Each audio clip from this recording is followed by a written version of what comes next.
Bonjour, aujourd'hui je vais vous présenter un tutoriel pour apprendre à changer votre chambre à air. Pour ce tutoriel, vous aurez besoin de votre roue, votre chambre à air, votre lot de démonte pneus et de votre pompe. Commencez par retirer l'air qu'il peut rester dans votre chambre à air. On commence en insérant le démonte pneus entre le pneu et la jante. Vous pouvez venir l'insérer. En fonction de la dureté du pneu, vous pouvez utiliser un ou deux démonte pneus. Une fois que les deux sont bien insérés, vous avez juste à coulisser pour retirer complètement le pneu. Vous pouvez ensuite retirer le pneu de votre roue avec la chambre à air. Une fois que vous avez retiré le pneu, vérifiez que le fond de jante est bien centré à l'intérieur de la roue pour éviter que celle-ci provoque un pincement. Ce fond de jante peut aussi être altéré et il faut donc vérifier son état ou le changer. Ensuite, vous pouvez vérifier toute impureté qui se trouve dans votre pneu. Donc, partez toujours du marquage du pneu pour être sûr de faire un tour complet. Donc, vous passez vos doigts à l'intérieur, très doucement pour éviter de vous blesser si jamais il reste une épine ou un bout de verre.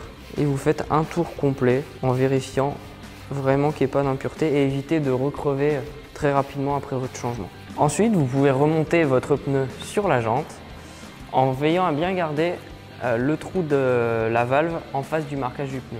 Ça, c'est une petite astuce. Pourquoi?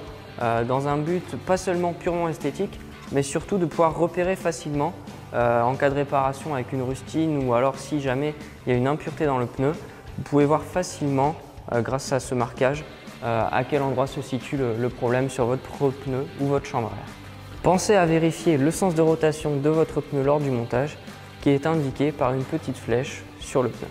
Ensuite, vous pouvez prendre votre chambre à air et la gonfler très légèrement, juste pour qu'elle prenne la forme de la roue. Donc là, j'ai seulement mis 2 coups de pompe et vous voyez, la chambre à air a repris sa forme.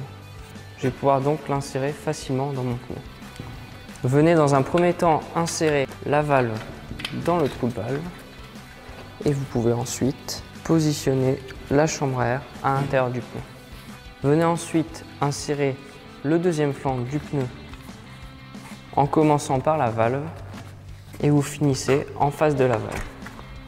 Ensuite, une fois le pneu inséré, vérifiez bien que la chambre à air n'est pas pincée entre le pneu et la jante.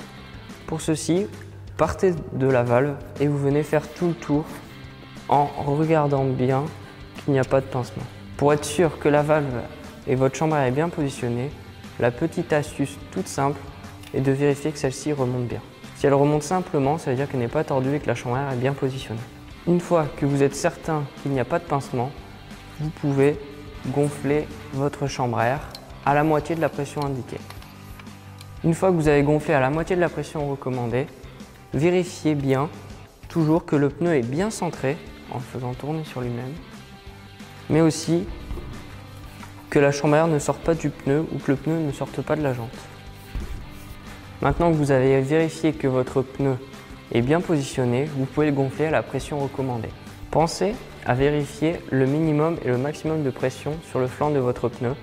Pensez à bien vérifier la pression de vos pneus toutes les 3 à 4 semaines pour éviter de le dégrader, mais aussi pour éviter une perte de rendement qui va vous fatiguer plus vite ou alors qui va puiser dans la batterie de votre vélo électrique. Si vous avez d'autres questions ou des problèmes suite à ce tutoriel, n'hésitez pas à vous rendre dans votre magasin Decathlon habituel.